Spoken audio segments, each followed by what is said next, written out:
नमस्कार दोस्तों, आज जो मैं बात करने वाली हूँ वो बात करने वाली हूँ difference between IAS and PCS officer.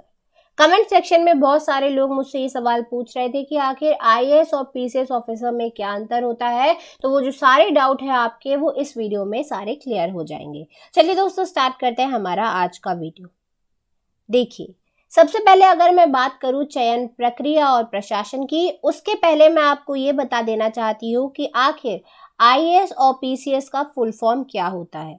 तो आईएएस का जो फुल फॉर्म होता है वो होता है Indian administrative services. Indian administrative services. वहीं पीसीएस का जो फुल फॉर्म होता है वो होता है प्रोविंशियल सिविल सर्विस। ठीक है, तो ये मैंने आपको बता दिया फुल फॉर्म।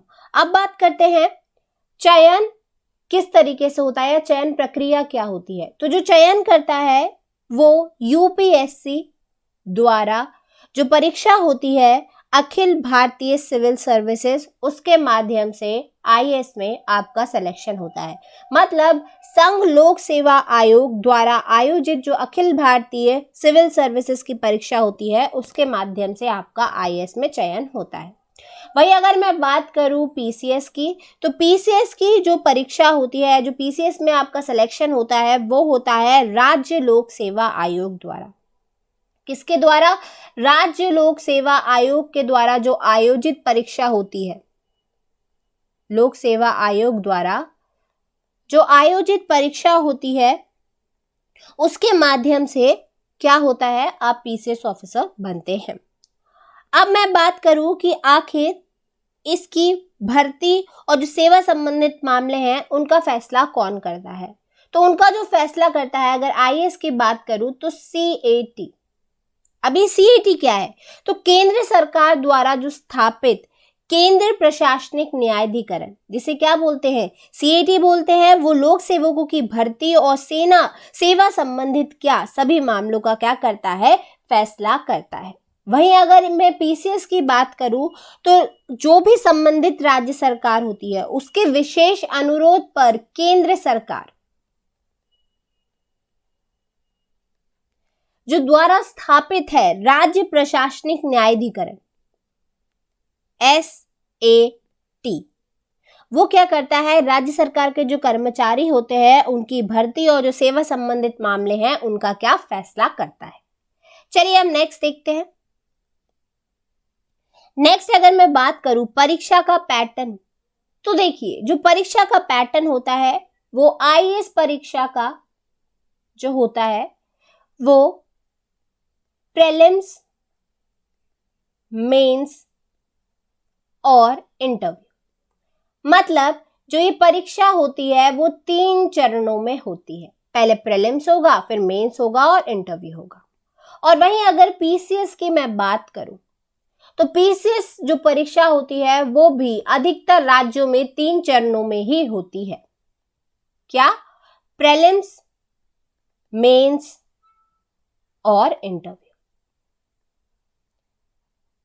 अब थोड़ा इनके सवालों की बात कर लूं तो जो सवाल होते हैं, मतलब जो प्रश्न पूछे जाते हैं वो क्या होते हैं, आईएएस की परीक्षा में तथ्यात्मक की तुलना में अधिक अवधारणात्मक होते हैं।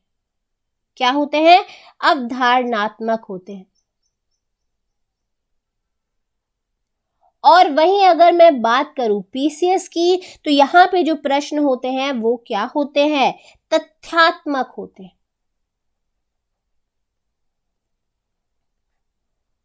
अब चलिए नेक्स्ट देखते हैं। नेक्स्ट आता है आपका नियुक्ति। अब मैं बात करूं नियुक्ति की, तो जो आईएएस अधिकारी की नियुक्ति होती है वो भारत के राष्ट्रपति द्वारा होती है। किसके द्वारा होती है?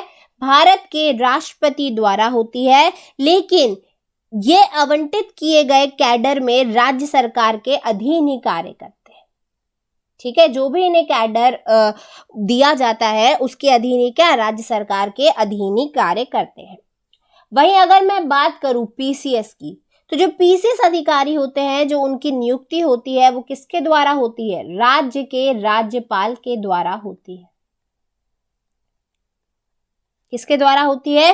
राज्य के राज्यपाल द्वारा होती है। इसलिए ये पूरी तरीके से राज्य सरकार के क्या नियंत्रण में होते हैं। कौन? पीसीएस अधिकारी। चलिए अब नेक्स्ट देखते हैं। अब बात करते हैं निष्कासन की। पहले बात करते हैं आईएएस अधिकारियों की। तो देखिए, निष्कासन की अगर मैं बात करूं तो जो एक आईएएस अधिकारी होता है उसको सेवा से निष्कासित करने का अधिकार केवल और केवल किसको होता है? केंद्र सरकार को होता है। किसको होता है? केंद्र सरकार को होता है। विशेष तौर पर राष्ट्रपति। किसको होता है? राष्ट्रपति को होता है। वहीं अगर मैं बात करूं पीसीएस की, तो राज्य सरकार के पास क्या होता है? इन अधिकारियों के स्थानांतरण, निलंबन और निष्कासन का क्या होता है? पूरा अधिकार होता है। किसका? पीसीएस अधिकारियों का। चलिए अब नेक्स्ट देखते हैं। नेक्स्ट अगर मैं बात करूं वेतन की, अगर मैं वेतन की बात करूं तो जो वेतन है और जो पेंशन है वो क्या, जो आईएएस अधिकारी होते हैं उनका वेतन और पेंशन क्या होता है? कैडर राज्य ही देता है। चाहे ये किसी भी राज्य में क्या सेवा दे रहे हो, इनका जो पूरे देश में वेतनमान होता है वो क्या होता है? सेम होता है। वहीं अगर मैं पीसीएस अधिकारियों की बात करूं तो जो इनका वेतन और पेंशन होती है वो पूरी तरीके से क्या, राज्य सरकार के हाथों में होती है। किसके हाथों में होती है? राज्य सरकार के हाथों में होती है। जिन भी राज्यों में क्या वो सेवा दे रहे होते हैं उनके अनुसार क्या जो इनका वेतन होता है वो क्या होता है? अलग अलग भी हो सकता है। ठीक है। चलिए अगर मैं वेतन की ही बात करूं तो 7वें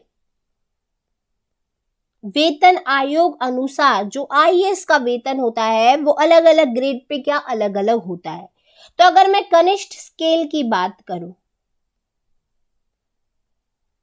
अगर मैं कनिष्ठ स्केल की ही बात करूं तो जो इनका वेतन है वो 50,000 से लेकर 1.5 लाख तक। कब तक? 1.5 लाख तक। और वहीं अगर वेतनमान की बात करूं तो कितना होता है? 16,500। और जो पद इन्हें दिया जाता है वो दिया जाता है एसडीएम का। कहीं कहीं पर एसडीओ भी बोला जाता है। ठीक है, सब डिविजनल मजिस्ट्रेट। और जो इनकी हाईएस्ट सैलरी तक जाती है, मतलब डिपेंड करता है ईयर्स पे, कितने ईयर इन्होंने काम किया है। तो जो हाईएस्ट बनते हैं ये कैबिनेट सेक्रेटरी। क्या? कैबिनेट सेक्रेटरी ग्रेड के हो जाते हैं, जिनकी जो सैलरी होती है वो कितनी होती है? 2.5 लाख, जो कि क्या होती है? निर्धारित होती है। ओके। वहीं अगर मैं बात करूं पीसीएस अधिकारियों की, तो पीसीएस अधिकारियों का अगर मैं पे बैंड बताऊं आपको, तो जो पे बैंड होता है वो क्या होता है? वो होता है आपका 15,600 से 39,100। वहीं अगर ग्रेड पे की बात करूं तो जो ग्रेड पे होती है वो 5,400 और बेसिक जो सैलरी होती है वो कितनी होती है? वो होती है 15,600। ये होता है आपका पीसीएस अधिकारी का।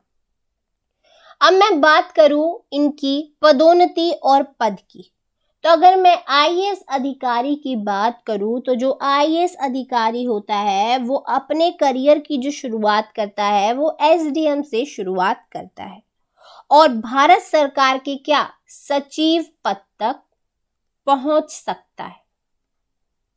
अगर मैं बात करूं वहीं एक पीसीएस अधिकारी की, तो जो पीसीएस अधिकारी होता है वो राज्य सेवा के नियमों के अनुसार क्या अपने करियर की शुरुआत करता है और आईएएस बनने में उसको 10 से 15 साल भी लग सकते हैं।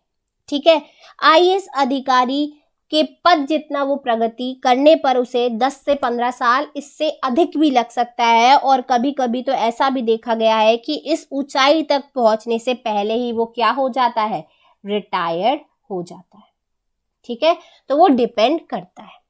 हाँ, एक चीज मैं और आपको बता देना चाहती हूं कि जो अखिल भारतीय सेवा अधिनियम है, क्या, जो अखिल भारतीय सेवा अधिनियम है 1951, अखिल भारतीय सेवा अधिनियम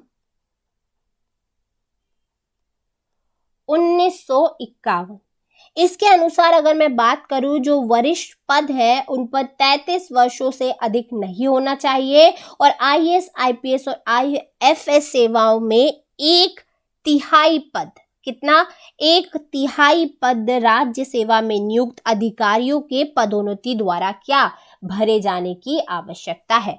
पर ये किसके द्वारा, अखिल भारतीय सेवा अधिनियम 1951 में बताया गया। ठीक है दोस्तों, चलिए, तो दोस्तों यही था हमारा आज का वीडियो। आई होप आपके सारे डाउट्स क्लियर हो गए होंगे, और अगर अभी भी आपको कोई डाउट है या कोई पॉइंट मेरा छूट गया है तो आप कमेंट सेक्शन में हमें बता सकते हैं। मिलते हैं नेक्स्ट वीडियो में। Thank you so much.